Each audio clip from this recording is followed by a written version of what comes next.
De la Rosa.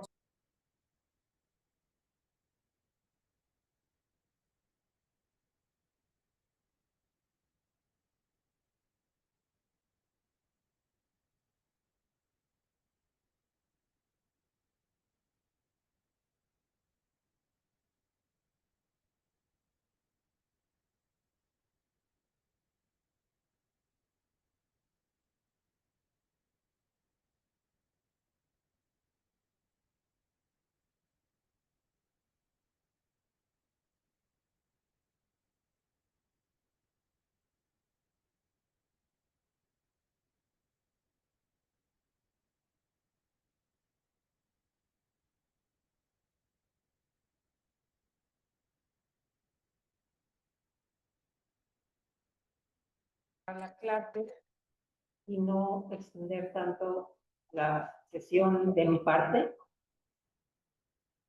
Porque si no vamos a... Ok. Ya. Le pongo No, silencio. no hagas nada. Son los trucos que hay que hacer. Bueno, dos, tres, dos, tres. Hola, Entonces, ¿va a ser desde esta computadora? No, tú conéctate normal. Ah, perfecto. Ay, perdón, me va a faltar un chiste de micrófono.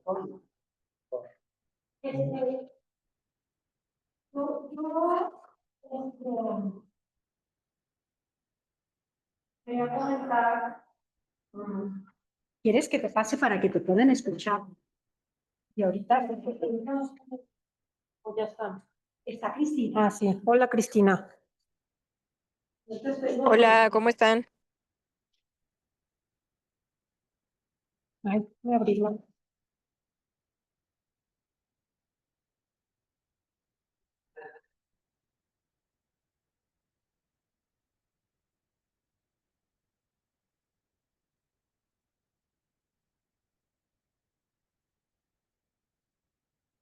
Ujú.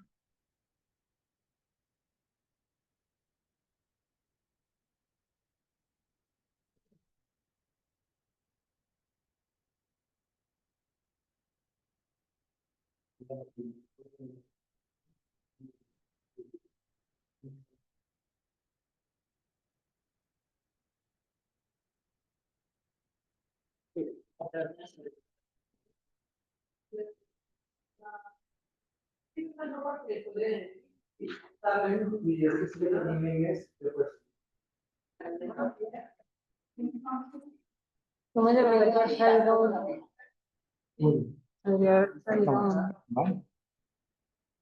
Deja, pongo compartir pantalla. Que todos veamos. ¿Por qué me dice que no puedo extender? Hola, ¿me escuchan?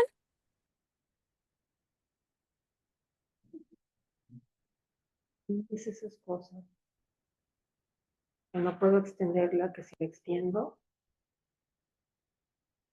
Ah, no. Hace un ratito me dijo que no podía extender. Déjate porque esos comandos para que no te estorben. Bueno, Y ay, no. Soy yo. Ah, ese coche. Ay, ¿quieres ir? Espera que ya. Y ¿Cómo puede seguir? Bueno, buenas tardes. La semana pasada.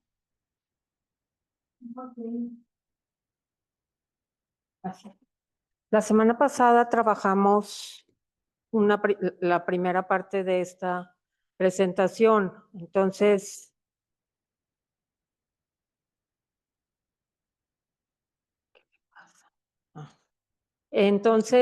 pues no,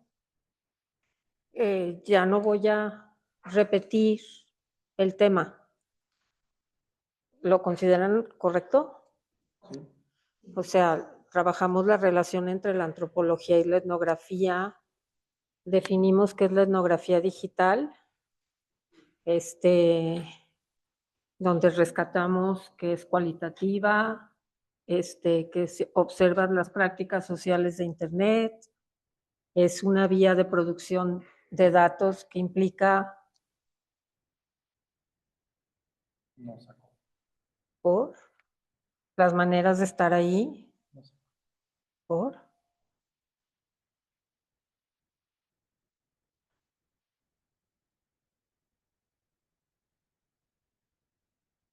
quito esto, ¿cómo? Aquí. ¿Aquí? Pero esto, La primera. ahí. El punto de llegada es la descripción densa de la cultura y la etnografía frecuentemente es comparativa. O sea, como que vimos esas 4 características. Luego platicamos de las ventajas de la etnografía digital.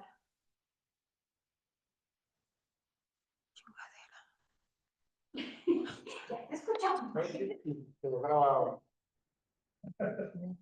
¿Se oyó? Sí. ¿Pero qué? ¿Qué le pasa? Ahora sí está Eso es como- Ah. Vimos las ventajas. ¿Qué? Nadie que sí te escuchó. Ay, perdón. Perdón. Eso que lo dejo así de que Las desventajas. Vimos cómo a la etnografía digital, bueno, partimos de la web 2.0 porque explicamos que la web 1.0 era la web que era solamente informativa, donde no había interacción. Entonces, la etnografía digital arranca desde la web 2.0 porque estamos hablando de que hay una interactividad de los usuarios de la web. Luego van a venir las otras webs y la etnografía va a seguir caminando en ese territorio de las otras webs y presentando otro tipo de maneras de presentarse. Entonces, aquí vimos que básicamente las líneas son los procesos de comunicación, de sociabilidad, la construcción de sentidos y significados. Se estudia o se estudia a partir de prácticas políticas, ciudadanas, a través de identidades, sean estas grupales o individuales, y también tiene un componente muy importante en el tema de poder, porque entra muy claro en los trabajos etnográficos, pues a discernir entre los poderes hegemónicos y subalternos, etcétera, etcétera. Como es también una práctica de la etnografía clásica, pues, ¿no? Los estudios del poder. Para la producción de datos es la redefinición de objetos de estudio. Luego vimos las trayectorias de la etnografía, la clásica, la etnografía multilocal y luego ya la etnografía digital. Y luego vimos algunas observaciones acerca del tiempo pasado y la historia en la investigación antropológica, o el papel que juega el tiempo pasado y la historia. Exacto. Y entonces, y bueno, y luego, no sé si nos quedamos aquí cuando estábamos por hablar de las aproximaciones etnográficas desde la etnohistoria. Ya no la vimos. Entonces, aquí, en la misma publicación de la etnografía del presente y la idea de la historia, hay una referencia a Evan Vogt, quien concibe la etnografía como una búsqueda de especificidades y de lógicas sistemáticas que se extienden en el tiempo por analogía. Luego, la revisión de la autoridad de la fuente en los documentos históricos para encontrar otras versiones sobre los mismos acontecimientos. Se parte de que el documento histórico surge siempre en condiciones de desigualdad entre quienes escriben y quienes no. y luego el presente etnográfico es analizado como un momento en el complejo flujo del pasado, en un sentido cercano a las preocupaciones de Woolf, quien apela a la historia y a la economía política para situar los pueblos estudiados por la antropología en distintos campos de poder. Ahí hay una tipología de la etnografía digital que me parece interesante, que es esta, porque digamos que en este gráfico se muestran las distintas formas de empezar cómo fue utilizada la etnografía. Una es la de Cosinet, que explica Cosinet, y es esta que se llama la etnografía, y que es básicamente los estudios que se hacen de la red, en la red y de la red, ¿sí?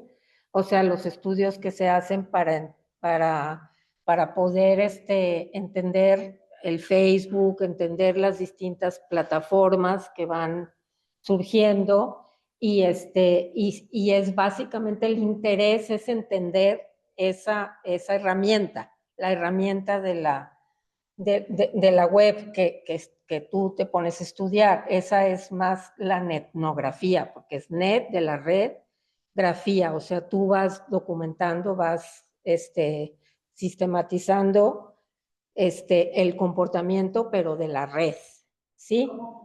Sí, etcétera, etcétera. Y luego la etnografía de los mundos virtuales. Esa parte que se atribuye a Bollstorff, está más ubicada en entender el universo que comprende, lo que va a comprender el tema del ciberespacio, de la cibercultura. O sea, lo que primero se estudió, digamos, estamos hablando a partir de los años 50 del siglo pasado, fue lo primero a lo que se empezó a reflexionar es sobre lo virtual. En este momento no estamos hablando de lo digital. La misma autora que aparece aquí como etnografía digital, que se llama Christine Hein, su libro, ella fue la que publicó el primer libro que se llama Etnografía Virtual, Christine Hein. Y entonces ella propone lo digital como un objeto e instrumento. Lo interesante es cómo se va pasando de lo virtual a lo digital y cuáles son todas las intermediaciones que hay para que se llegue a transformar eso que se concebía como lo virtual, incluso desde la filosofía, por ejemplo, ¿cómo se llama este autor francés? Bueno, con Pierre Levy, por ejemplo, ¿no? El que habla de los temas de inteligencia colectiva y este tipo de temáticas. O sea, pero los autores que empiezan a reflexionar sobre esto están reflexionando sobre lo virtual y está más en un plano al principio como filosófico, porque es como lo que está más allá, ¿no? Como que lo que no es tangible, lo que no se materializa, lo que es un poco del imaginario, o sea, pertenece a territorios que no son precisamente territorios tangibles, o sea, al principio. Entonces, en ese contexto van a empezar a ver distintas aportaciones para entender primero el tema del ciberespacio y después va a empezar a acuñarse el término de cibercultura.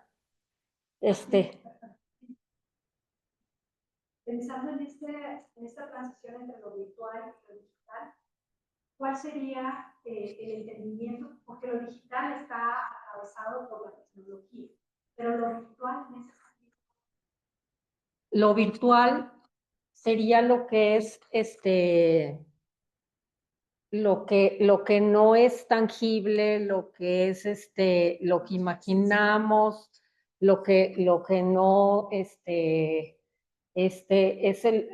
pues es el mundo que construimos con imaginarios, estuvo primero como muy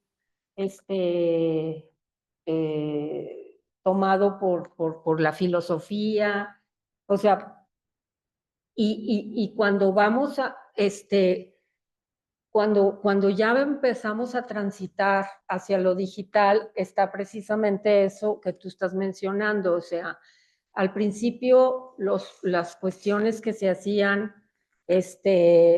mediadas por computadora, que luego pasó a los campos de la educación, la pedagogía y todo eso, pues no eran conceptualizados como algo digital. Al principio no. Al principio se referían a ese tipo de situaciones como situaciones mediadas por computadora, pero no las referían todavía como para tratar de explicar lo que está, todavía no existía eso de que hay cosas que están online y otras cosas que están offline. O sea, las redes sociales de manera distinta a la red social que ahora entendemos las propias plataformas, pero que incluso las preguntas que había en torno a las redes sociales. Exacto. Y cuando aparecieron todas estas redes sociales que ya son digitales, era curioso porque las personas pensaban que las redes sociales no se estudiaban antes. Entonces los antropólogos... Sí, sí, me acuerdo que un día alguien hizo un comentario y Guillermo de la Peña levantó la mano y dijo, pues no, a ver, espérense, las redes sociales las estudiamos desde el siglo pasado, o sea, lo dijo el siglo XX, pues, o sea, no lo dijo este siglo, lo dijo en el XX, no, se estudian desde siempre, o sea, lo que pasa es que ahora esas redes que ustedes entienden como redes sociales fueron tomadas por los universos digitales y entonces se piensa que antes no había redes sociales, pero por supuesto que toda la vida ha habido los trabajos que estudian sobre redes sociales, ¿no? Entonces, está también el trabajo de Pink, que ella es genial en este tema, porque tiene varios títulos donde define como muy puntualmente precisamente el hacer etnografía en medios sociales.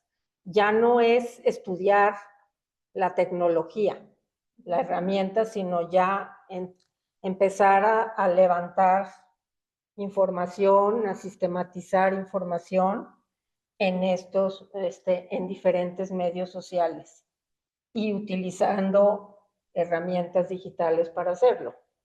Pero entonces ya no estás estudiando a la herramienta, estás estudiando una temática a través de estas redes o medios sociales, pues, ¿no? Y al pensar, por ejemplo, estudios que se han hecho sobre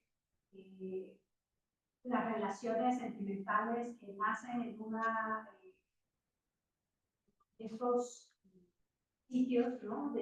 Digitales, pero pensemos como urbanistas.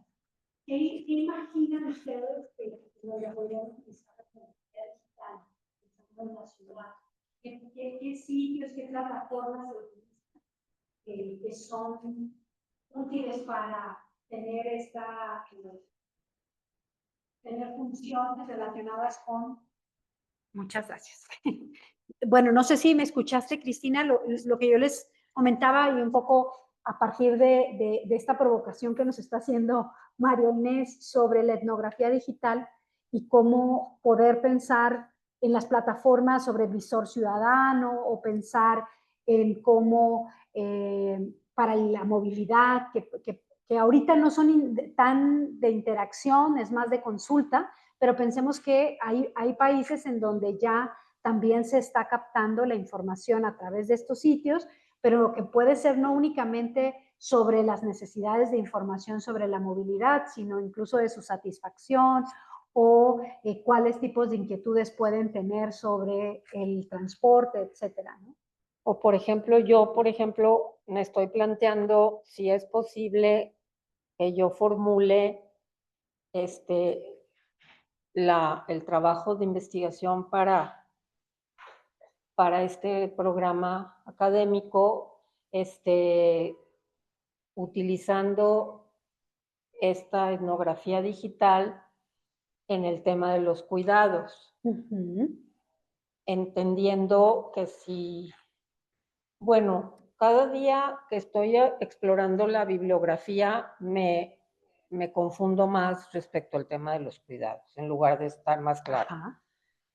Por ejemplo, en la presentación que tú hiciste, Santier, ya me apareció otra como variable, Ajá. porque según esto en el libro 2 de Carlos, según explicó la chica Paloma, él habla De la agenda de de cuidados. la agenda de cuidados.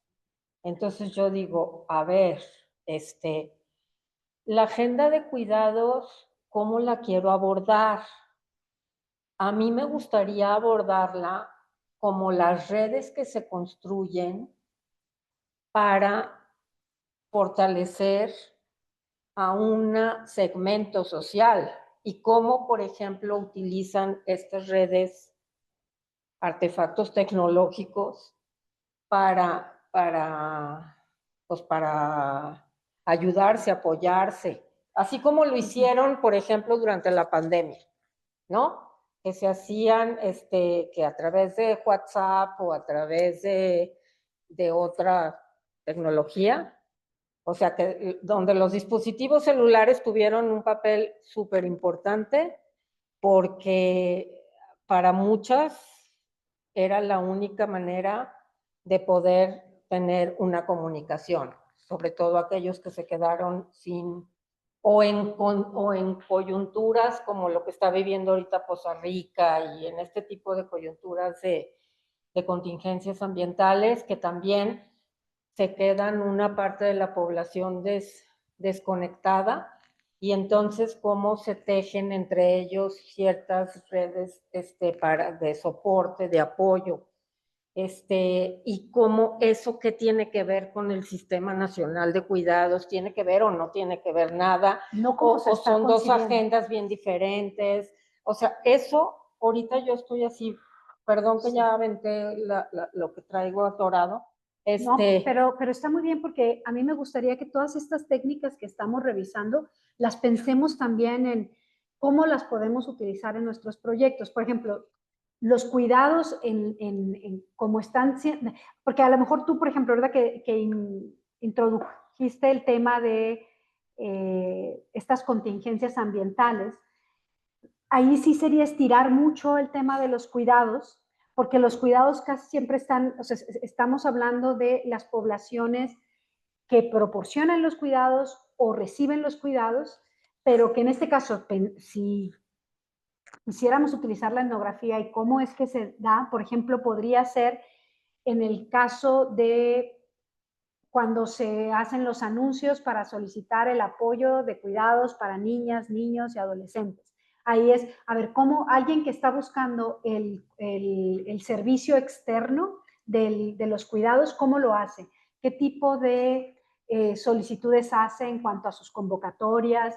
Si están buscando mujeres, hombres, de qué edades, porque por ejemplo en Brasil se ha hecho mucho este estudio sobre el mandato de género, es decir, qué tanto las familias aceptan o no que sea un hombre quien cuide. Y casi siempre lo que se observa es que el mandato de género es demasiado fuerte, sigue siendo muy fuerte, entonces solamente aceptan cuando se trata de los cuidados de una persona adulta mayor que necesita, por ejemplo, a lo mejor un cuidado que requiera cargarse, que requiera Movilidad. movilidad, Ujú. ahí sí se acepta que sea un hombre. De otra manera, es muy complicado que se acepte para infancias o para una persona con discapacidad, a menos que también requiera esa movilidad. Entonces, creo que sí se puede utilizar la etnografía, pero tendrías que ver en dónde, o si fuera cuidados comunitarios, pero eso creo que en México todavía no es algo que está tan presente como el que entre la comunidad se pueda apoyar, de quién puede apoyarme a cuidar a la persona que se cuida, a la persona adulta mayor, o a los niños, o a una persona con discapacidad, o a una persona con alguna condición de salud crónica, ¿no? Pero ahí creo que sería muy poco todavía, a lo mejor la interacción que se encuentra. No sé cuál sea tu opinión. No, pues estoy explorando, o sea, estoy Pensando craneando cuál es. si voy a poder. Cuando entré a la Utilizar. maestría, yo lo que quería hacer es un tema de inteligencia colectiva y empoderamiento ciudadano. Ujú. O sea, yo quería ver el nivel de apropiación de las tecnologías Ujú. en alguna zona de la ciudad. En ese entonces estaban haciendo un estudio en Guadalajara, con la universidad esta alemana, ¿cómo se llama? Con la que a veces se hacen trabajo, estudios. Bueno, la Fundación Conrad de Adenauer. Conrad, Ajá. esa, en esa.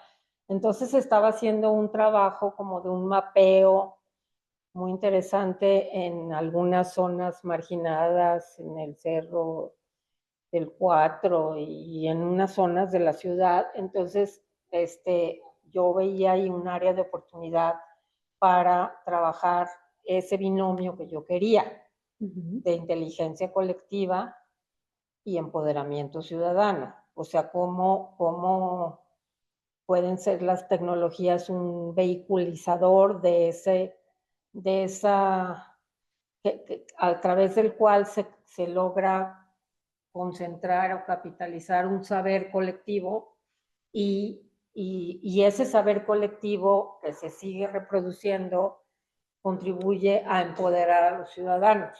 Sí. Siempre se les hizo raro a mis profesores esto que estoy diciendo ahorita, que hace mucho que no lo digo porque casi la mayor parte de los profesores cuando yo decía que quería estudiar, todos decían, Y yo ay, creo que siempre es pues qué padre lo nuestros que... proyectos, cómo puedes conectar diferentes aspectos. Por ejemplo, lo que tú comentas del empoderamiento ciudadano, pero vinculado a las tecnologías, ahí es cómo en el planteamiento del problema puedes introducir este uso. Sí, yo creo que nunca lo logré concretar bien y es por eso que no prosperé.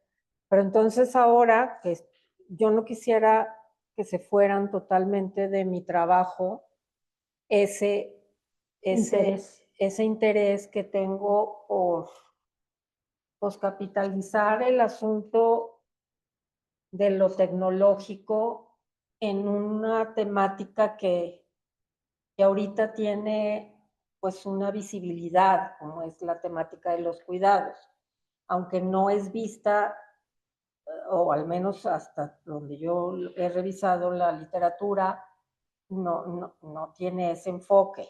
No, y que siempre hay que buscar esa originalidad. Es decir, si tú a través de la etnografía buscas identificar prácticas sociales en cuanto a la búsqueda del servicio externalizado de los cuidados, y ahorita viene a mi mente porque una investigadora que ha utilizado etnografía digital, Rebeca Padilla, de la Universidad de Aguascalientes, ella ha trabajado con los temas de prácticas políticas en Internet de jóvenes en Aguascalientes. Entonces, ¿qué es lo que ella hizo? Sí, durante un proceso electoral, porque también se tiene que elegir en qué momento esa actividad va a estar más intensa. Y en ese sentido fue durante un proceso electoral ver qué tanto los jóvenes tocaban los temas de candidatos, del proceso, para ver incluso en esas interacciones dónde estaban los intereses de los jóvenes, en las propuestas, en los candidatos, en los problemas de Aguascalientes y además, como ella es profesora universitaria, recordemos que en la etnografía el diario de campo es también parte de.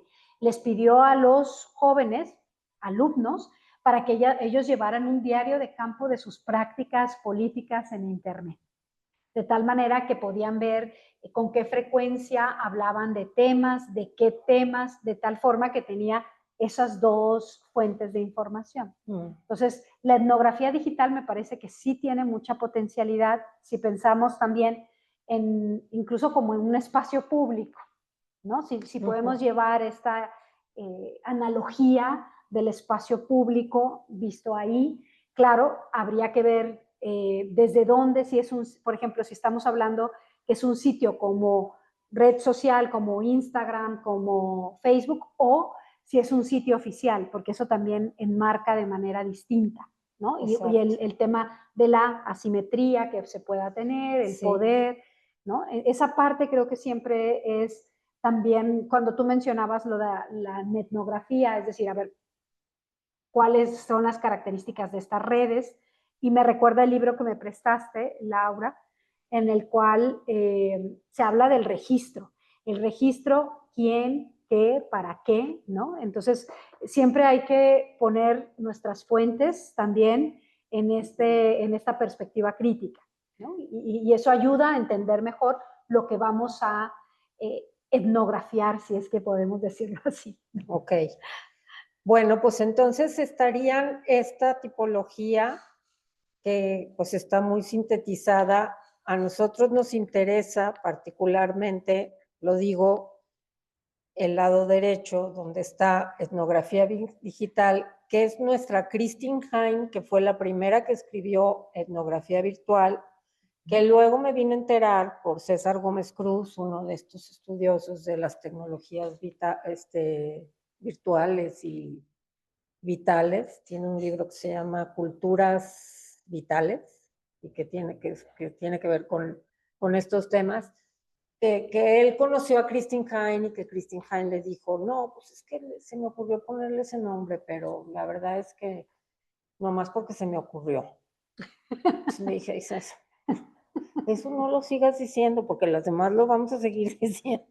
A lo mejor Christine Hein se va a enojar de que estemos divulgando que ella te contó esa intimidad, pero bueno, entonces, aquí ya, ¿por qué ella va o sea, este libro se publica, el de primero, se publica como digamos que de entre uno y otro hubo como unos, ¿qué sería? 15 años de por medio. Entre el primero de etnografía virtual y el segundo, que es donde ella va a hablar, ahorita viene un poquito más adelante. Entonces, esta etnografía digital, que es lo digital como objeto e instrumento. Y la etnografía on live, que es a la que nosotros se supone que vamos, on live. O sea, no está online, ni está por fuera, offline. Está on y en live, y en la vida. Entonces, ese es un posicionamiento más contundente sobre la no necesaria distinción entre lo real y lo virtual. La agencia de las máquinas y las tecnologías. Ese es a donde vamos nosotros. Las redes sociodigitales. Este es el trabajo de Daniel Miller, que reflexiona sobre después de la revolución de Internet y la revolución del teléfono celular, cómo el mundo cambió con las redes sociodigitales, ¿sí? Cómo las redes sociodigitales cambiaron al mundo y cómo el mundo cambió las redes sociodigitales. ¿Cuáles son las escalas de socialidad entre lo público y lo privado a través de las cuales se sitúan las diferentes redes sociodigitales y la comunicación interpersonal, comunicación grupos, comunicación masiva? ¿Qué es lo que las personas comunican a través de las redes sociodigitales y cuáles son las consecuencias de lo que posteamos? A Miller, lo que le interesa es que entendamos, primero, ya no estamos en la web 2.0, que es solamente de interacción, ya estamos en la tercera revolución tecnológica, digamos, y ya lo que le está interesando son universos todo esto que vamos a conocer es todo lo que estudió y trabajó y difundió, y por cierto, para los temas urbanos es bien importante para nosotros, Manuel Castells. Si lo tienen ustedes presente o en el radar o lo conocen, pero yo creo que Manuel Castells a mí me inspiró al principio para cuando vine a estudiar esta maestría, pues, o sea, era una fuente de inspiración para mí para decidirme estudiar esta maestría, porque yo decía, bueno, yo vengo de la sociología, pero puedo acercarme al urbanismo, y Manuel Castells ha estudiado todo el tema de las redes, de qué significan las redes, y ha hecho muchísimo trabajo de análisis y de estudio de lo que significa pensar en red, actuar en red, el tema de la globalización, bla, bla, bla, etcétera, etcétera, etcétera, ¿no? Entonces, ¿qué hacen los usuarios en Internet? Revisar, asociación de Internet, We Are Social, atención a categorías, metodologías prácticas, límites y alcances de la educación digital, de la etnografía digital en función de las prácticas de los usuarios. Aquí es cuando Christine Hein ya nos va a hablar de la etnografía para Internet. Ya está ella en otro momento. De por medio pasaron 15 años, si no es que 20, estoy pensando de cuándo es el libro de etnografía virtual. Es uno de los que te puse a ti. Pero ella saca este libro que se llama Etnografía para Internet, y hay 3 conceptos que están ahí, que es encarnada, enclavada, día a día, ¿no? Y lo que está pensada para objetos de estudio no espaciales, enmarcados en patrones de conexión y circulación. Entonces, aquí es donde se empieza a replantear epistemológicamente los fundamentos de la etnografía. Es cuando empieza a haber los cuestionamientos de si estamos haciendo una etnografía que se apega o no a lo que la etnografía clásicamente definió como trabajo etnográfico, ¿no? Entonces, pues van a aparecer yo escuchando el otro día Octavio y recordando el librito de Rosana Huber, pues realmente veo que Rosana es una persona que avanzó muchísimo en la conceptualización y en la epistemología de la etnografía. O sea, realmente no es la clásica etnógrafa. Incluso ella misma sitúa la etnografía que hace ella desde el sur global. Sí. Entonces, hay asuntos que tienen que ver con la larga duración, entendida pues en el sentido brodeliano del término, ¿sí? La participación del etnógrafo y el campo como espacio físico. Y aparece todo este tema de la reflexividad, que nos explicó muy bien Octavio, lo del diario de campo, la primera interpretación de lo íntimo a lo público. O sea, como que creo que Rosana es una gran pensadora de este tema. O sea, no conozco mucho su trabajo en términos de lo que ha producido. Pero ella misma conozco también sus la textos conoce como metodóloga, ¿no? De metodología, más bien. Pero ella, no sé si vieron el video que les envié. Ay, no lo he visto. ¿No? Bueno, ahí ella habla de cómo nace este trabajo etnográfico desde cuando estudió el conflicto de las Malvinas, ¿no? Y entonces también su trabajo para entender las guerras, ¿no? Lo mismo que Rita Segato, si lo pensamos, sí, en cómo estos temas tan escabrosos, por decirlo así, el trabajo etnográfico también es un acercamiento pertinente, ¿no? A poder entender la complejidad de un conflicto armado. Claro. Bueno, entonces, la larga duración no es un espacio concreto.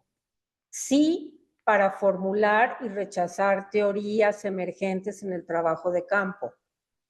Llegar a un punto de saturación. La experiencia para establecer conexiones. La participación del etnógrafo tiene que ver construir una visibilidad mutua, encontrando formas de copresencia en diferentes medios o redes. ¿Y cómo se imaginan que va a ser esta copresencia? Si lo pensamos en una etnografía digital. Pues sería como la observación participativa, ¿no? Exacto, exacto. ¿Sí? Es decir, donde me hago presente, pero no de manera invisible, sino que estoy ahí y estoy dando cuenta de mi presencia, de mi razón de estar ahí y de incluso si en algún momento, por ejemplo, formo parte de un grupo de interacción y está estático, a lo mejor puedo generar alguna provocación que permita la interacción, ¿no? O sea, es estar ahí presente y reconocible también, ¿no? El campo como espacio físico, pensar el campo como una construcción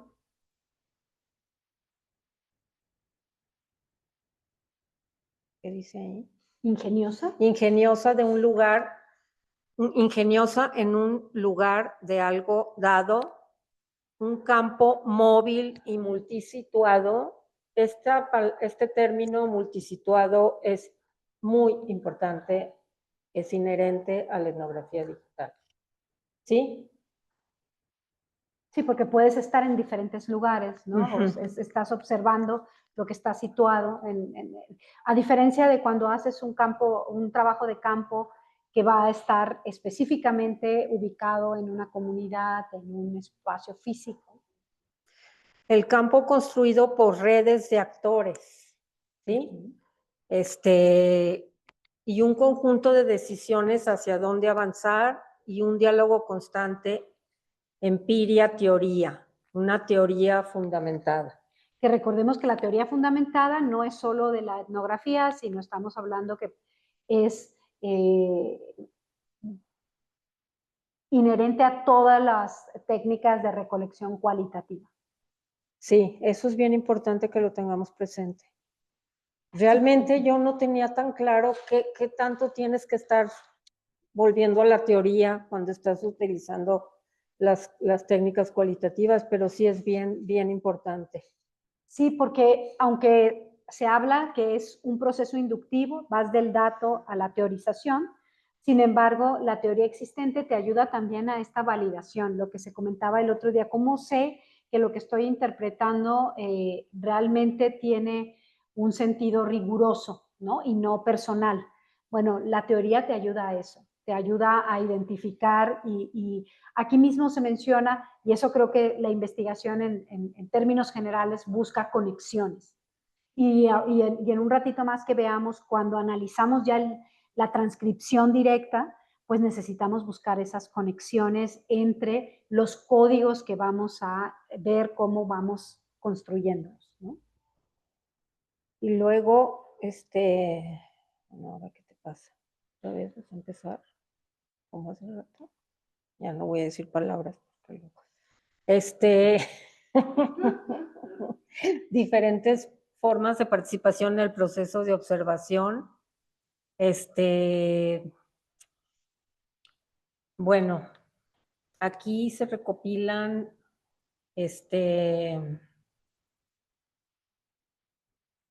digamos, aportaciones en este texto que se llama Three Lies of Digital Ethnography. ¿Sí? 3 mentiras. 3 mentiras de la etnografía digital. Entonces, los debates más recientes han intentado ir más allá de una elección clara entre la participación activa y el acecho, defendiendo la necesidad de triangular diferentes formas de participación en contextos online y offline, extendiendo la noción de participación a actividades muy personales como navegar, seguir enlaces y moverse entre plataformas, o complementando las observaciones de las actividades en línea con pasar tiempo con los usuarios en sus entornos de vida cotidiana. 2. Acechar. Lurking se convierte en solo una posibilidad junto con prácticas como ignorar, leer, dar me gusta, comentar, compartir, editar y vincular, que son todos modos de participación que pueden adoptarse situacionalmente en diferentes plataformas e identidades y que los etnógrafos deben comprender e incorporar en su propio trabajo. El trabajo de campo. Bueno, el trabajo de campo no se refiere tanto a un lugar particular determinado donde el antropólogo realiza sus estudios, cuanto más bien a una disposición particular en su modo de investigar. Es ante todo un itinerario interior epistemológico. Eso es de una publicación antigua que se llama El oficio del antropólogo. En el trabajo de campo tiene lugar un proceso intelectual mucho más complejo, decisivo y productivo para el antropólogo. Se trata de toda la acción y eficacia que la otra sociedad y cultura ejercen sobre su manera de mirar y de pensar, de entender e interpretar dicha cultura. Que el observador y el observado pertenezcan a la misma sociedad y compartan una cultura común no excluye que entre ambos se establezca el principio de diferencia cultural que funda el conocimiento antropológico. Bueno, la innovación metodológica no solo es fruto de los cambios producidos a partir de las tecnologías digitales, sino también por los paradigmas emergentes que han puesto en duda y problematizado muchos de los supuestos teóricos tradicionales.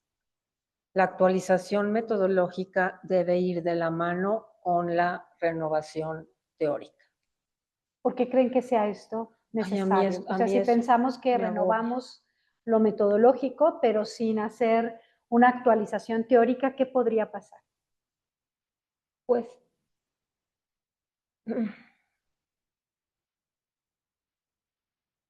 Porque la teoría finalmente es la que explica. sí, pero tú no sientes que a veces se innova a veces más rápido en términos metodológicos porque la gente, o sea, como que intuye ciertas maneras de hacer las cosas y empieza a practicarlas y entonces a veces no se pliega completamente a una postura o posición metodológica establecida y bueno, va a llegar a algún lugar. Lo que no sabemos es si va a encontrar la teoría que le explique ese lugar al que llegó, que le dé las mejores coordenadas para explicar ese lugar al que llegó. Y generalmente eso lleva a una crisis que provoca el cambio teórico, ¿no? Sí. Es decir, si la metodología avanza, pero lo que encuentra no puede ser explicado con la teoría existente, va a generar nuevos conceptos, nuevas relaciones para entender eso. Y ahora, por ejemplo, en el caso de cómo se medía antes el consumo televisivo, pues antes había, le llaman people meters, que eran unos dispositivos que cuando alguien cambiaba el canal se podía saber, y para eso, ¿quién lo hacía? Pues lo que se hace es que en una muestra de hogares, vamos a empezar a ver la siguiente semana el enfoque cuantitativo, pero por ejemplo, hablando de cuando ya la tecnología no es suficiente, en este caso, pues el people meter mide lo que es la televisión abierta.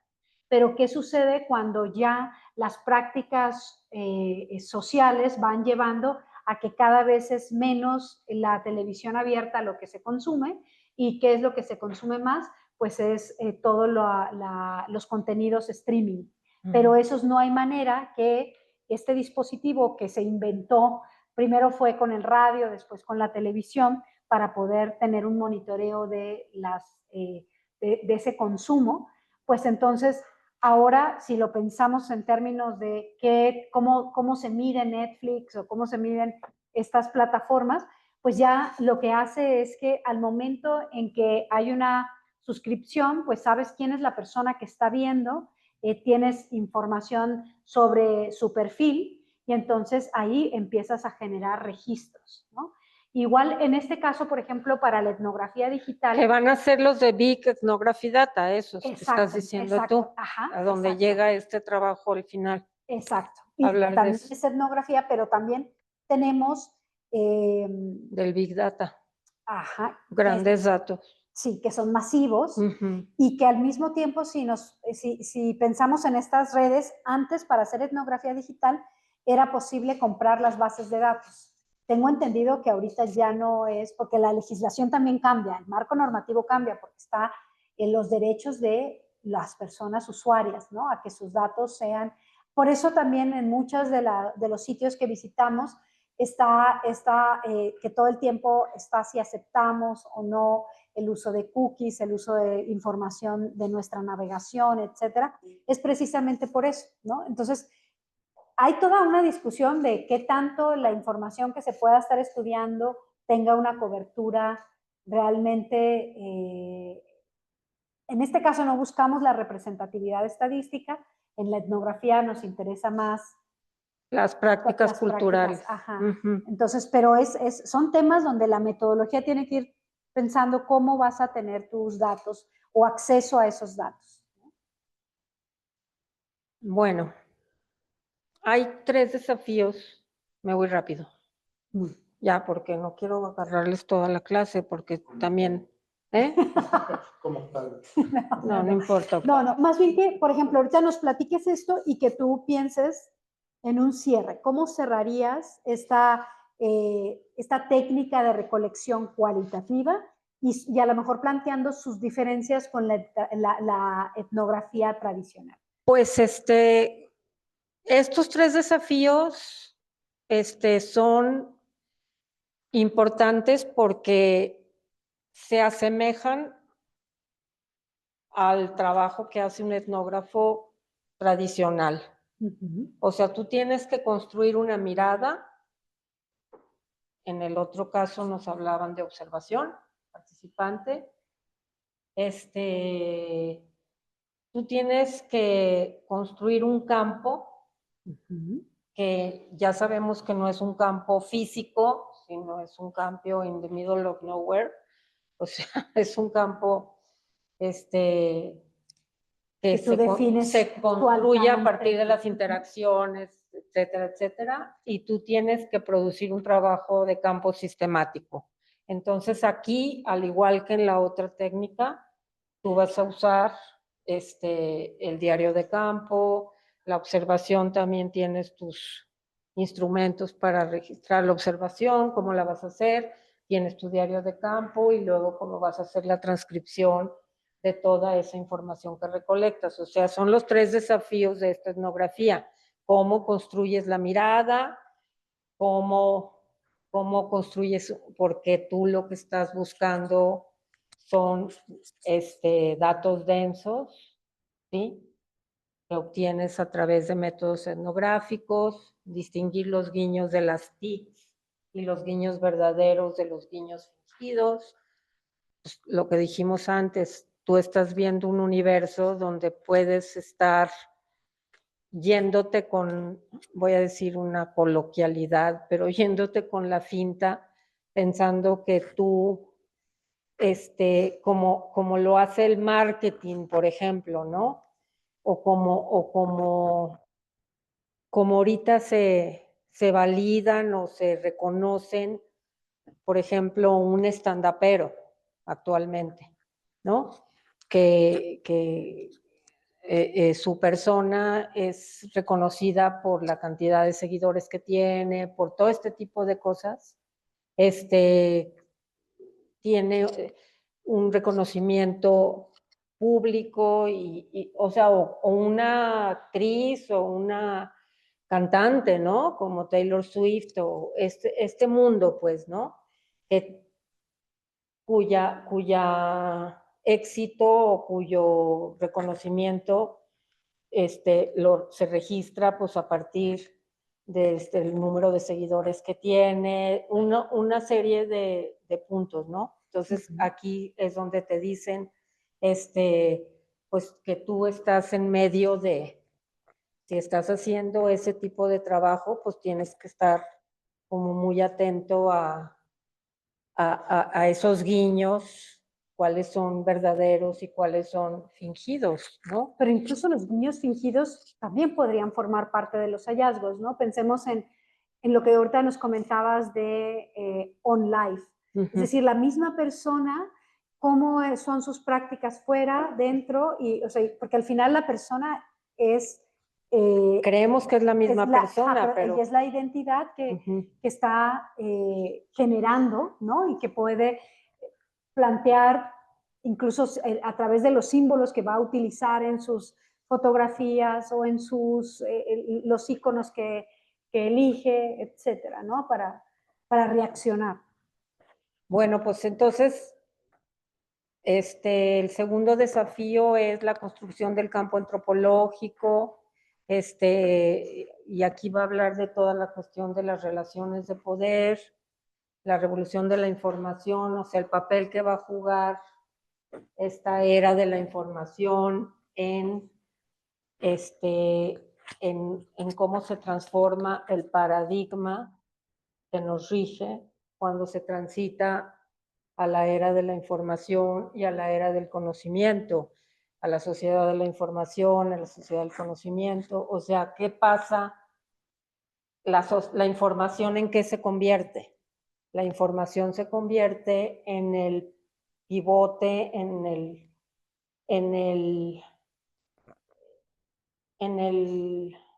lo más valioso, digamos, que mueve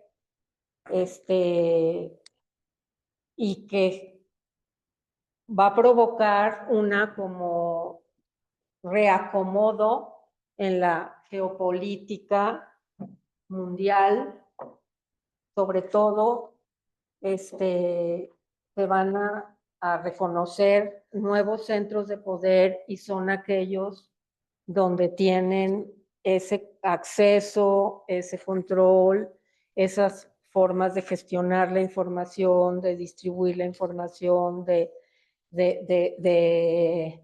digamos, de tomar decisiones a partir de la información que manejan y de la capacidad que tienen para poder tomar estas decisiones por el desarrollo avanzado que tienen en el manejo de la información. O sea, esta revolución realmente va a cambiar en cuáles, digo, como estos cambios que fuimos viendo en la historia, ¿no? Cuando aparece la máquina, ¿no? Y luego, ¿qué pasa cuando empiezan a aparecer las máquinas y sustituyen el trabajo artesanal y luego, etcétera? En esta línea histórica de cómo los avances tecnológicos van modificando las formas de vida, las dinámicas sociales, las relaciones de poder, y etcétera, etcétera. Igual va a suceder con el tema de la revolución de la información. Aquí dice la revolución de la información, un cambio de paradigma en las relaciones de poder, penetra en todos los dominios de la actividad humana, es una revolución porque está vinculada a otros campos como la genética. Fue estadounidense con inclinación californiana en el Silicon Valley o el MIT, tecnologías para actuar sobre información y no solo información para actuar sobre tecnologías, nuevos paradigmas tecnológicos organizados por las TIC, creación y manipulación de símbolos para distribuir bienes y servicios, la mente humana como fuerza productiva, alcances y efectos de la tecnología atraviesan nuestra vida cotidiana, identificaciones y adscripciones. Hay tres grandes fases de dicha revolución. El hardware en 1946, el software en 1976 y las redes en 1990. Y yo me preguntaría si hoy en día no habría también, no, ya, o sea, porque realmente lo que hemos estado viendo, ¿no? Incluso ahora con la generación de la inteligencia artificial, que creo que también nos va a llevar a un desafío teórico para entender el impacto que está teniendo, ¿no? Ya es aquí, eran estas cronologías que les había contado, donde habíamos puesto, bueno, donde yo había puesto pues todo esto desde el año 39, 45, Segunda Guerra Mundial, y luego 1946 aparece el primer ordenador programable, todo lo que va pasando. En la tecnología. La ¿no? primera conexión de computadoras, el ARPANET, Internet, si se acuerdan que ese es el origen, está basado en una, en el campo militar, pues ahí Sí. es donde surge, etcétera, etcétera. Y toda esta cronología, cómo va invención del microordenador, toda esta historia, pues hasta llegar a pues ya en 98 se funda Google, PayPal, 97 lanzamiento del modelo Ericsson, 99 Messenger, Napster, Salesforce, en 2000 Wi-Fi, la web 2.0, en 2001 Wikipedia, sitios web, superan 757 millones, 2002 LinkedIn, en 2003 Skype, MyFace, Pirate Bay, Skype. Y ahora parece tan lejano, ¿no? De todos lados. Uno lo ve. Sí, o sea, 2004 Facebook, Google Maps, 2005 YouTube, 2007 Wikileaks, Change.org, Google Docs, 2006 la expresión Web 3.0, que es la web semántica, que a mí me encanta. Luego por ahí va a entrar la web profunda, va a empezar por ahí. 2007 Twitter y microblogging, 2008 Web 3.0, semántica, palabras clave, el Waze, centralidad de Internet y redes sociales digitales en la campaña de Obama, 2009 televisión digital, WhatsApp, Stream, Bitcoin, la expresión Internet de las cosas, que es ya la Web 4.0. Está ahí donde ya las nacientes, ¿cómo se llaman? Escritas, ¿cómo se llama las que le habla? Alexa y eso, ahí van a empezar.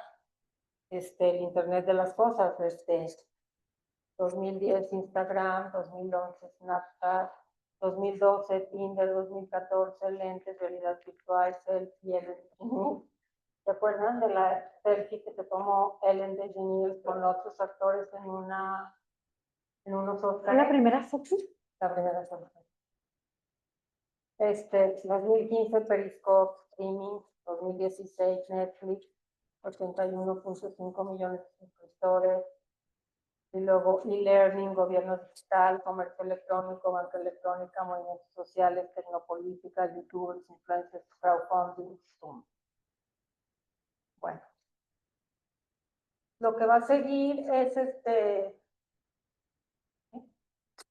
lo que va a seguir van a ser estos puntos, pues, de etnografía, el campo y las relaciones de poder. El segundo paso, el campo, de la construcción del campo consiste en una ruptura con lo virtual y en un posicionamiento metodológico desde la teoría de la práctica. Y aquí es donde se explica lo de lo virtual. Etimológicamente, filosóficamente, era Baudrillard. No me acordé de lo virtual como falso, que era Baudrillard, y lo virtual como potencial, que es Lévy, el Pierre Lévy. La técnica, lo virtual era término técnico de la arquitectura computacional, expresaba la discrepancia entre la máquina física y la máquina con la cual los usuarios y programadores de alto nivel pensaban que se estaban comunicando. El término virtual también se aplica a un tipo de memoria que puede ser transferida a la memoria activa de una computadora sin ser parte de ella, como el floppy o el USB. Si se acuerdan del floppy, ¿no? Sí. Los disquitos cuadraditos chiquitos. Excepción. Y ahí, por ejemplo, si lo pensamos en etnografía, ¿cuál ha sido nuestra interacción con estas tecnologías? Me parece que eso es fascinante porque, por ejemplo, cuando hablabas de la interacción y las prácticas de interacción humano-humano, pero yo creo que va a empezar, la propia realidad nos lo va a llevar a esa interacción humana con agentes no humanos. Yo lo veo con alumnos jovencitos que de repente ante cualquier problema le preguntan, ¿no? oye, me siento mal, mañana tengo un viaje, ¿qué debo hacer? Y están esperando que ese agente no humano les acompañe y les dé una respuesta, ¿no? Y entonces creo que esas interacciones va a ser muy interesante también poder ver qué están confiando en esos agentes no humanos. Es decir, esa intimidad de la propia existencia está yéndose hacia allá, no hacia, porque eso va a tener también un impacto en las relaciones sociales o incluso cuando lo pensamos hasta en las prácticas sexuales, por ejemplo en los países asiáticos, en donde también se pierde el contacto humano porque hay esta cada vez mayor adicción a la práctica no humana, ¿no? Entonces, son aspectos de que la etnografía digital también no lo podría dar. Y esto, así como ahorita vimos etnografía digital, con Octavio vimos la etnografía tradicional, y que lo vimos en términos, ya nos lo mencionaban también ahorita, el diario de campo, pero también hay la etnografía visual, la etnografía auditiva.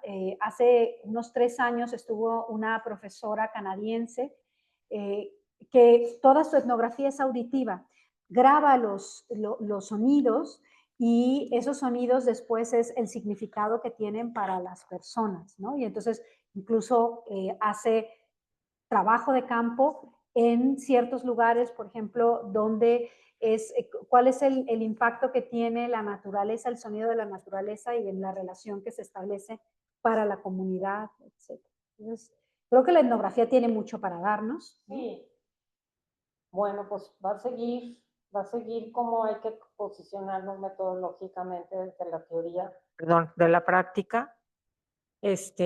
Lo que distingue la presencia del etnógrafo en el trabajo de campo es su visión analítica, teórica, a partir de la cual, en primer lugar, describe y en segundo lugar interpreta la realidad social.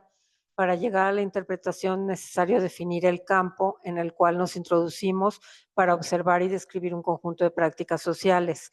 Podemos asumir el campo como una construcción reflexiva de un conjunto de redes y conexiones entre personas, objetos y lugares, y las prácticas como el vector organizador del trabajo de campo. Y ahí van a estar etnografía de los media, las audiencias, los estudios de recepción.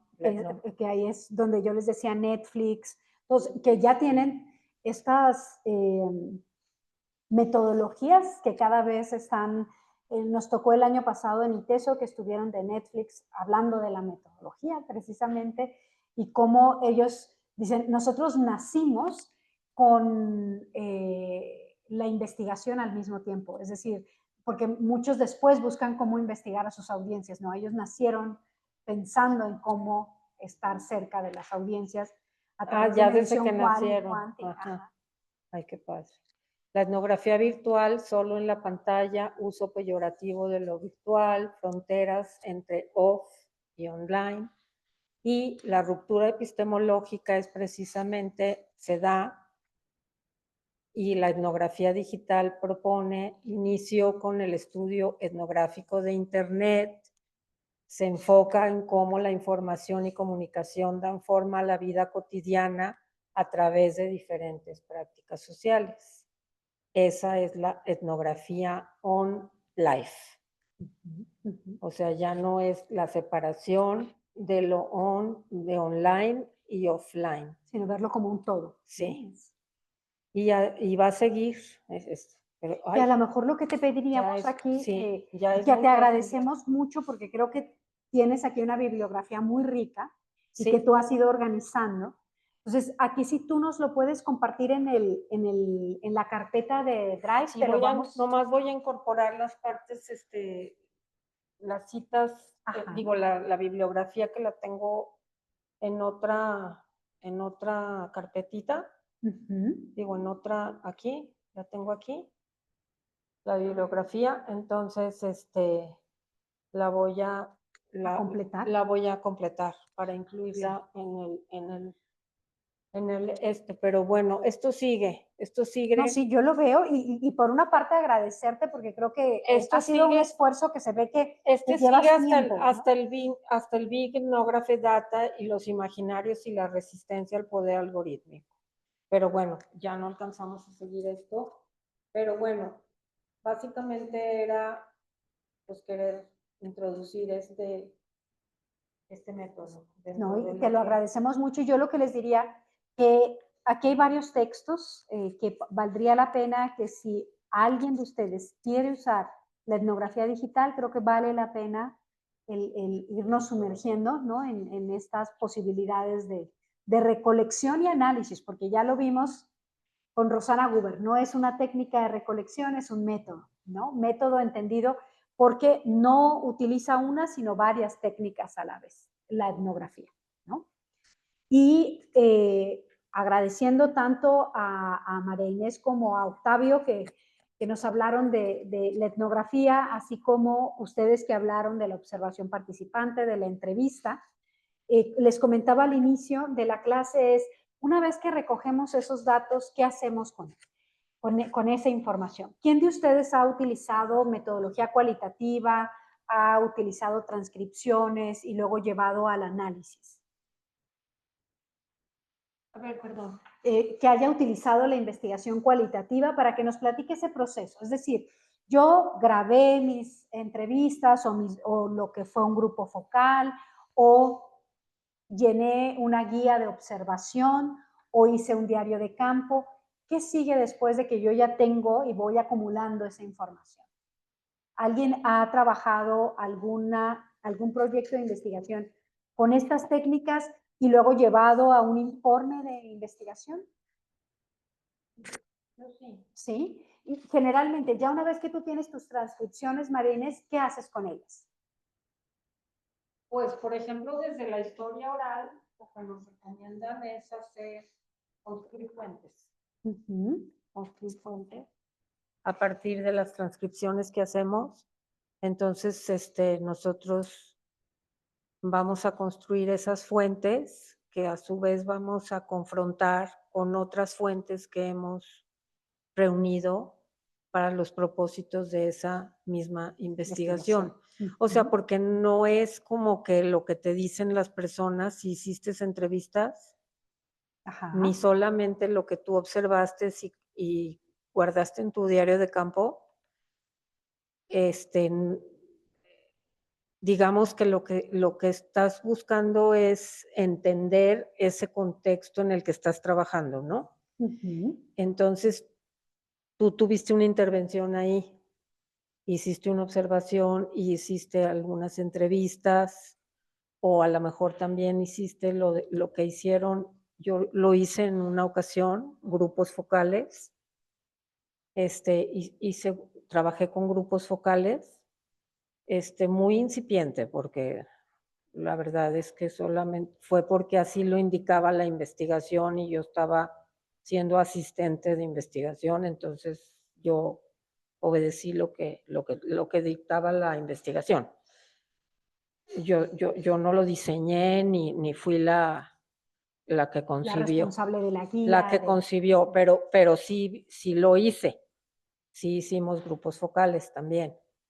Entonces, el tema tenía que ver con el gobierno electrónico. Sí, una investigación en la que participé. Entonces, lo que hicimos después fue hacer una como matriz muy grande donde vaciamos la información.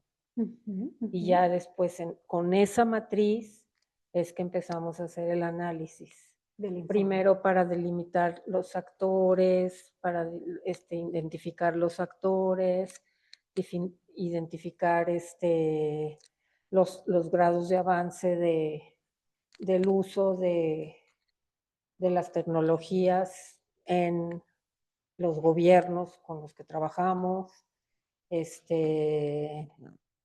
y digamos en qué áreas, en la prestación de servicios, en qué áreas estaba ya ese municipio o ese gobierno estatal ya tenían incorporadas estas tecnologías. Así, eso fue. O sea, hicimos esa matriz enorme y luego ya de esa matriz enorme siguió el análisis de toda esa matriz. Una parte es descriptivo, donde tú describes las categorías que tomaste o las variables que fueron las que te guiaron, y otra parte pues es más bien de orden interpretativo, ¿no? No es descriptivo, sino que ya es donde tú pues ya infieres o deduces o concluyes el grado de avance en cuanto a la apropiación o adopción de el gobierno electrónico. Se trataba un poco de eso, de saber qué tanto era elaborar un framework para precisamente para conocer de manera referencial. Lo hicimos en 3 países, en México, Perú y Chile, un poco para ver cuál era el grado de avance de apropiación digamos, ya de que las instituciones, o sea, públicas, los gobiernos o los municipios, sí estaban ya adoptando pues todo este paradigma que comprende, de acuerdo a los parámetros de por un lado la OCDE, pero también Naciones Unidas, en cuanto a los avances en materia de gobierno, pues, electrónico. No, por ejemplo, ¿tienen portal o no tienen portal? Luego, Que aquí, por ejemplo... luego vas al tema de que cómo es su portal, que había portales que eran informativos cuando hicimos esta investigación, que fue en 2011. Había portales informativos. Todavía había unos que no tenían portales interactivos. Y entonces tú ahí ibas viendo un poco cuántos servicios tienen que están ya digitalizados o que tú puedes acceder. Bueno, nosotros nos ganamos un premio en Guadalajara, precisamente, porque nosotros desarrollamos un montón de cosas y entonces, pues me tocó la suerte que nos dieron un premio cuando yo era directora de gobierno electrónico, precisamente porque desarrollamos un montón de cosas y te digo un montón de cosas y luego me pongo a ver y digo, ay, cuando me junto con ellos, con los que trabajan conmigo, ni desarrollamos tanto. Y me dicen, no, licenciada. Siempre me dijeron licenciada. No, licenciada, claro que sí. Con respecto a Zapopan, nosotros estábamos más avanzados. Con respecto a Aguascalientes, y así empezábamos a ver. Y en ese momento, en ese tiempo, éramos avanzadísimos. Que ahorita con lo que tú comentabas era un poco... Pero si ahorita ves ahorita que tienen visores urbanos y que tienen el IMEPLAN y tienen un montón de herramientas y todo, pues yo me veo para como éramos en esa época.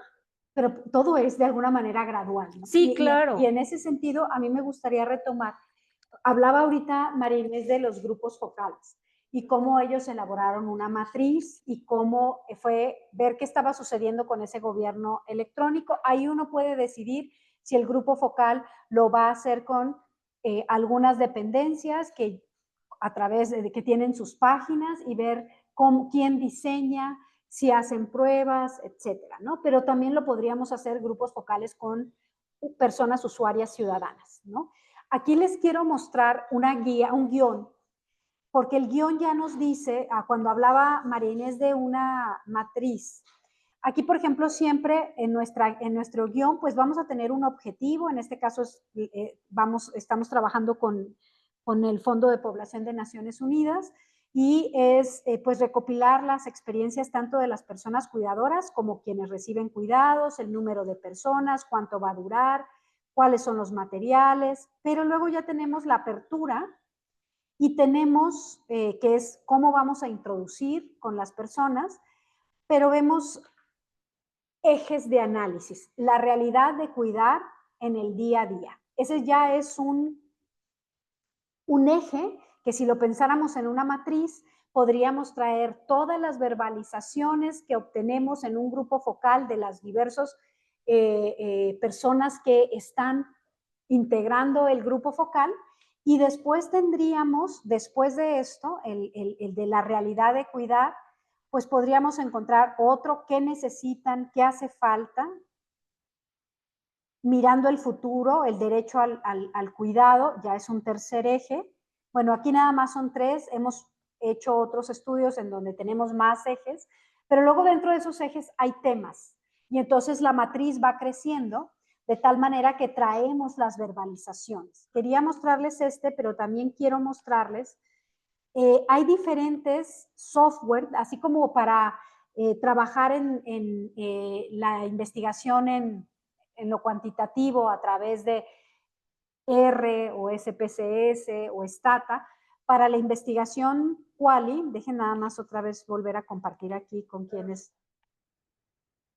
Sí, todo es para Quanti, los que les digo, R, Stata y SPSS es para Quanti.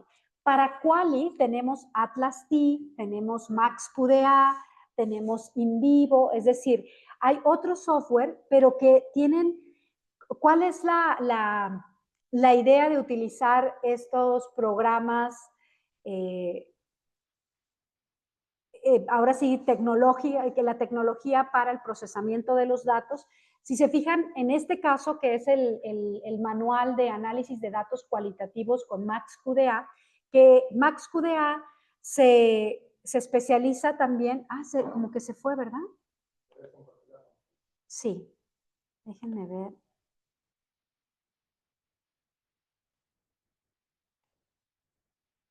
Cristina, ¿tú ves la pantalla? Sí, maestra. Bueno, aquí vemos cómo nuestra información puede ser texto, audio o video, o imagen, le añadiría. Es decir, cuando nosotros llevamos estas fuentes al propio programa. Hace ratito nos comentaba Marine sobre las fuentes. Por ejemplo, si yo tengo 30 sesiones de grupos focales, pues cada sesión es una fuente y cada fuente va a tener a personas que participaron y que me interesa saber desde qué experiencia me están hablando. Si es, por ejemplo, en el tema de cuidados, si es una persona cuidadora de personas adultas mayores o de niñas y niños y adolescentes, o si es una persona cuidadora de personas con discapacidad o con una situación de salud, que sea una enfermedad, incluso si se trata de una enfermedad crónica, permanente o temporal, es decir, características que suponen demandas de cuidados distintas, ¿no? Y entonces quiero nada más mostrarles aquí, no creo que no se los había puesto en el Drive, pero se los voy a agregar, porque quiero mostrarles aquí lo que podemos encontrar, ¿no? ¿Qué son los datos cualitativos? ¿Cómo entendemos el dato cualitativo? ¿Qué tipos de datos se pueden analizar con MaxQDA? Datos de cómo es el interfaz que utiliza MaxQDA, la configuración y cómo importamos los proyectos, es decir, las transcripciones. Nosotros tenemos las transcripciones, las importamos y entonces a partir de ahí lo que va a hacer el programa es mostrarnos la transcripción, pero nosotros entonces empezamos a generar códigos. Esos códigos tienen que ver con nuestras categorías de análisis, es decir, si yo estoy estudiando el paisaje urbano, pensando en el proyecto de Laura, y entonces yo hago entrevistas sobre para las personas qué tan importante es ese paisaje urbano, a qué le dan más significado. Entonces vas a crear códigos para que A lo mejor puede ser un párrafo, a lo mejor puede ser 3 renglones, pero yo voy a seleccionar el texto que me está hablando de significados, o de miedos, o de preocupaciones, o de conciencia urbana, o de indiferencia, ¿no? De tal manera que entonces tú ya si tienes a lo mejor miles de páginas de transcripción, pero tú puedes traer, a ver, todas aquellas que fueron codificadas bajo temores de destrucción del paisaje urbano, y entonces ya tú vas a ver esos temores de qué están hechos, ¿no? Y desde quién los dijo. Déjenme ver por acá, aquí también te hablan sobre algunos criterios que pueden servir para las transcripciones.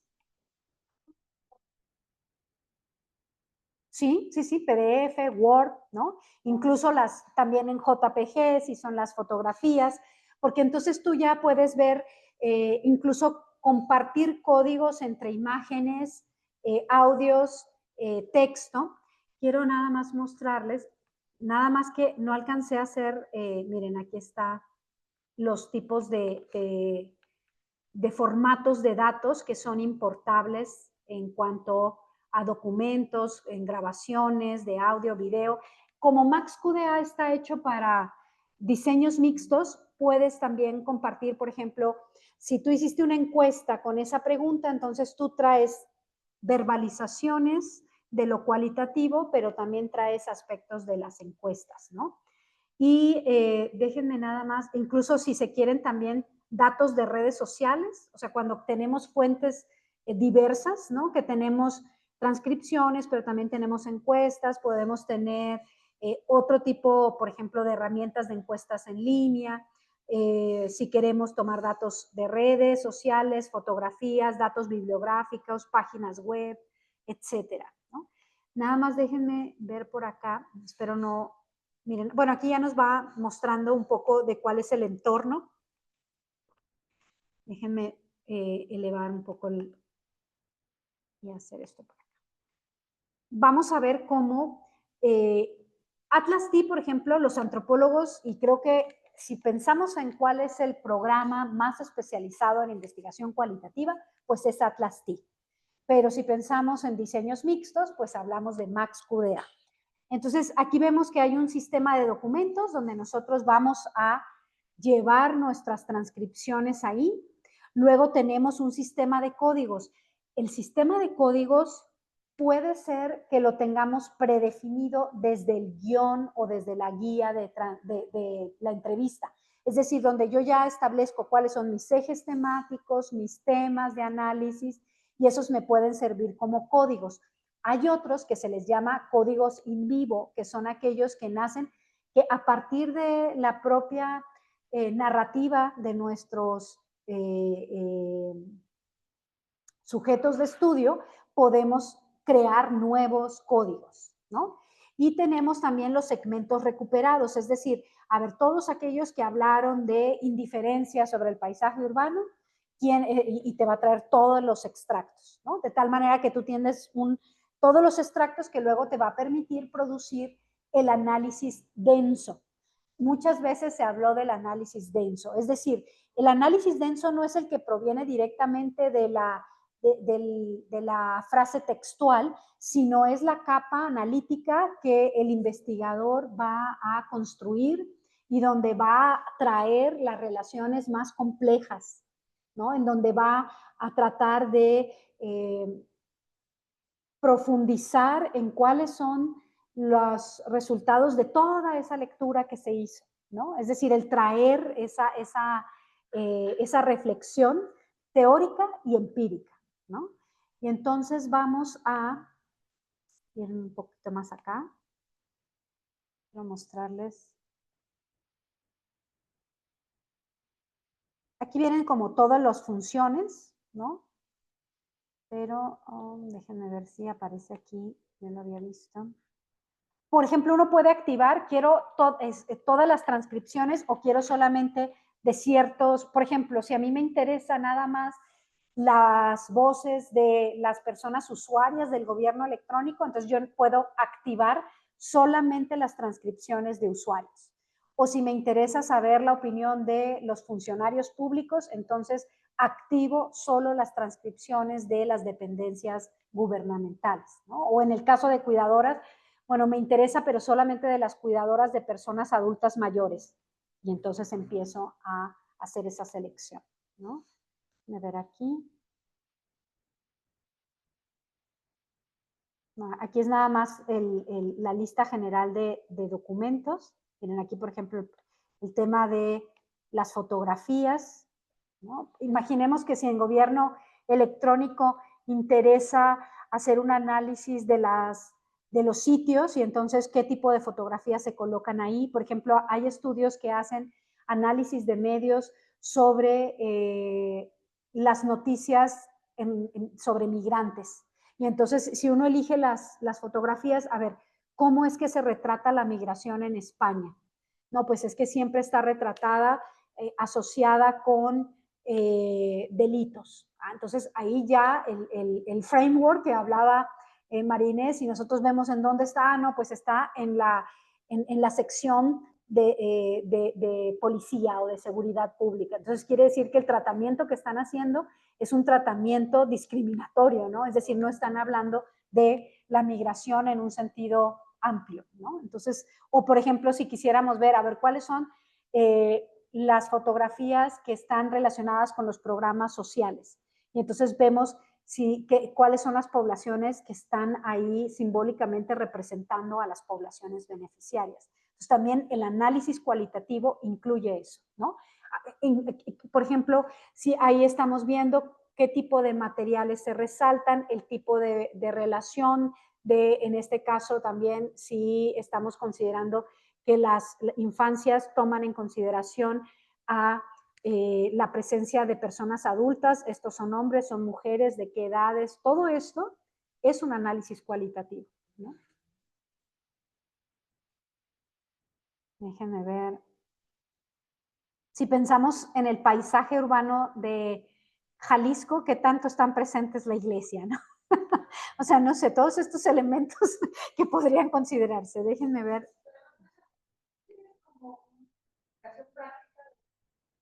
Sí, y antes de venir quería, porque yo les, ajá, es que yo les quiero mostrar incluso cuando está la matriz que nos hablaban, yo tengo una matriz de Excel, por ejemplo, con el análisis del programa Fuerza Mujeres, ¿no? Entonces, a ver, cómo está para que ustedes vean cómo se extrae y luego cómo eso se lleva al informe. Entonces, nada más que no alcancé, pero lo que vamos a hacer es que con eso iniciamos el próximo jueves, porque voy a estar en Estado de México la próxima semana. Les quiero pedir que sea en línea, pero les quiero presentar eso y ya estaríamos iniciando la parte cuantitativa. Exacto, no va a haber clase. Sí, y me dijo Eugenio también para platicarlo con ustedes, hoy me escribió que ya no los habías adelantado también, Octavio, que esa semana. Entonces, yo lo que les quisiera pedir es que recorramos el tiempo, porque creo que va a ser muy difícil colocarlo doble, al menos en estas primeras semanas de noviembre, porque voy a estar un poco complicada con los tiempos, pero sí quiero conectarme el próximo jueves para que veamos y mostrarles un poco de estos aplicaciones prácticas de cómo está la transcripción. Les voy a mostrar la guía de tópicos, luego la transcripción y luego de la transcripción cómo pasa al vaciado y del vaciado cómo pasa al informe, ¿no? Nada más quería mostrarles, déjenme ver, es que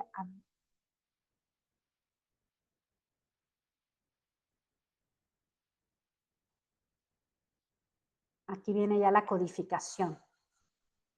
Es lo que quería mostrar.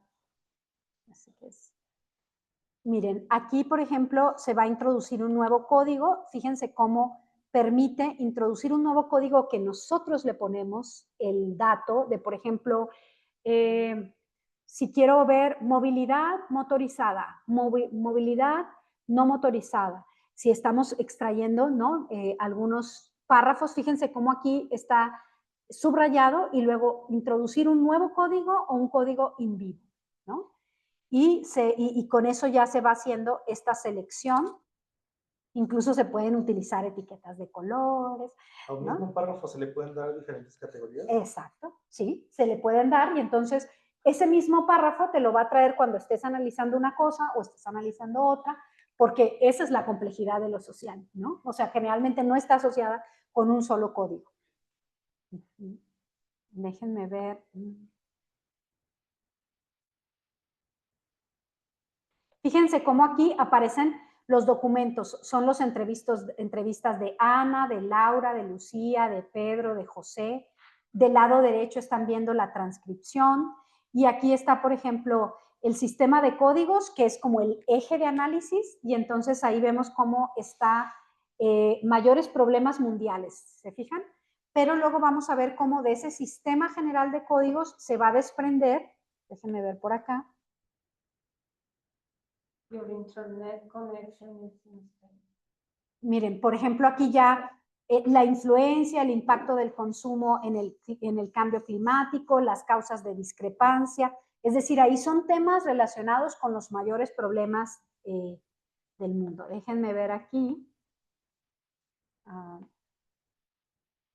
A veces, por ejemplo, este tipo de programas puede permitir que haya un trabajo colectivo, colegiado de investigadores, y entonces por eso están las posibilidades de editar, de borrar, de agregar, de tal manera que, por ejemplo, a lo mejor Marijó y yo y Octavio estamos trabajando un mismo proyecto y entonces todos contribuimos a los códigos, ¿no?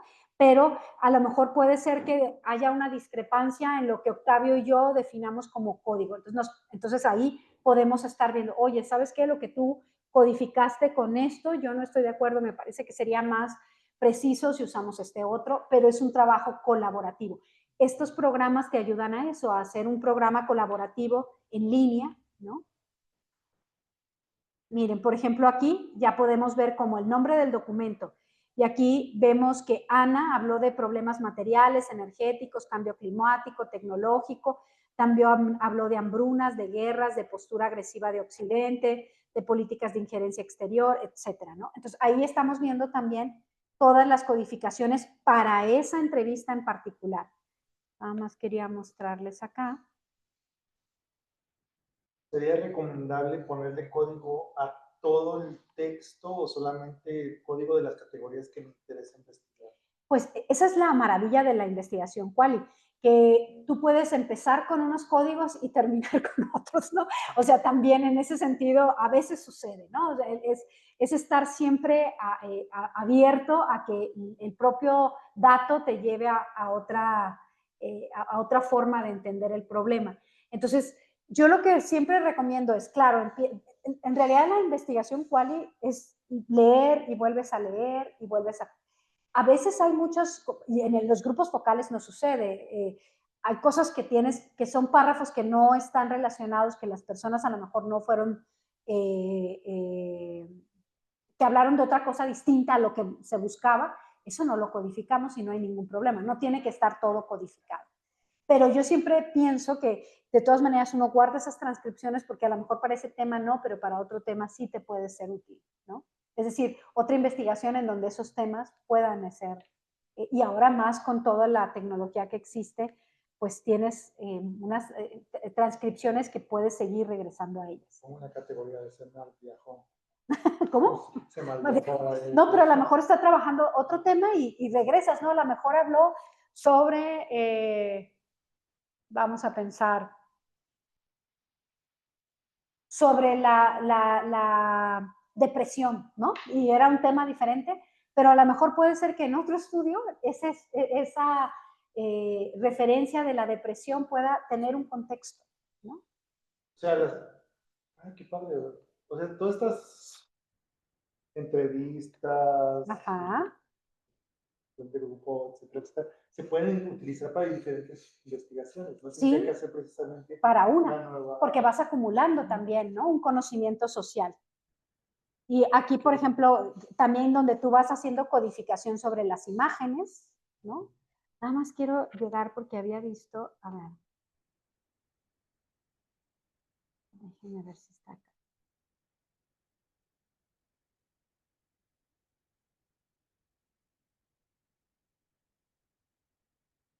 que ya casi es la hora, pero quería mostrarles. Hay uno en donde aparecen los códigos más claros.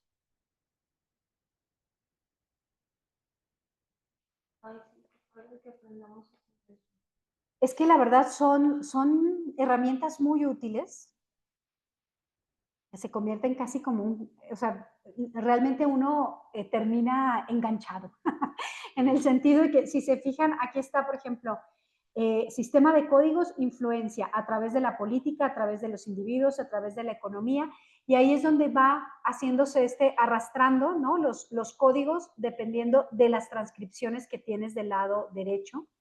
Déjenme nada más ver. Después ustedes pueden dar clic, por ejemplo aquí, recursos, escasez, distribución, pobreza. Si ustedes dan aquí un clic del lado derecho, se fijan que les coloca el texto extraído de las transcripciones, ¿no? Y entonces ahí ya pueden ustedes revalidar que el código está haciendo lo suyo. Esto es, ahora sí que el software te da es muy potente, sí le tienes que dedicar tiempo porque hay que estar... libre el software? Pues fíjate que no sé cuánto, hay que pagar licencia. Hay un MaxQDA Lite o Miner Lite que es gratuito. Tiene o sea, es como todo ahora en las suscripciones. Si es suscripción gratuita, si es suscripción premium, ¿no? Dependiendo. La suscripción gratuita te permite ciertas características, pero son más limitadas. Y esa sí es gratuita. Pero también ayuda, o sea, cuando... Ponerle colores, compren esta versión Pro. Sí, ¿verdad? Todo siempre tiene eso. Estos son... No, claro que sí. Pues miren, de hecho son las 7. Les envío el link para tener la próxima sesión y vamos a ver esto ya con el caso práctico. ¿Sí? Entonces la próxima sesión no vendríamos bueno. No. No, puede ser. Nos vemos, Laura. No, no te preocupes. Pero sí tendríamos Cristina, la próxima sesión les voy a enviarle el enlace. Bueno, no es cierto, usaríamos este mismo enlace, pero me conectaría y nos veríamos todos vía remota, ¿sí? Así que nos despedimos, Cristina. Muy bien, maestra. Maestra, una pregunta. De lo que pidió del avance del Sí, protocolo. ¿cómo ¿Se les lo fue? hago llegar? ¿Todos entregaron? ¿Hay la entrega? ¿Lo traes impreso? Ah, perfecto. ¿Quienes lo traigan impreso? Pero, ¿habría que mandártelo? ¿Te lo mando a tu correo? Más bien en el Drive. En el Drive hay que ponerlo déjenme abrir la carpeta y les pido que ahí lo pongamos. Sí. ¿Verdad? Pero si lo tienes, siempre agradezco el que... Yo me quedé con la idea más bien como que aquí lo íbamos a revisar. Ah, no. Más bien la intención es que lo subieran para yo hacerles observaciones. Yo como tú me apoderé de los clases. Entonces, ahorita les aviso para ponerles la carpeta. ¿Sí, Cristina? Sí, maestra, muchas gracias. A Nos abren ustedes. ganas de hablar. Y nos vemos entonces. Voy aquí a... Perfecto.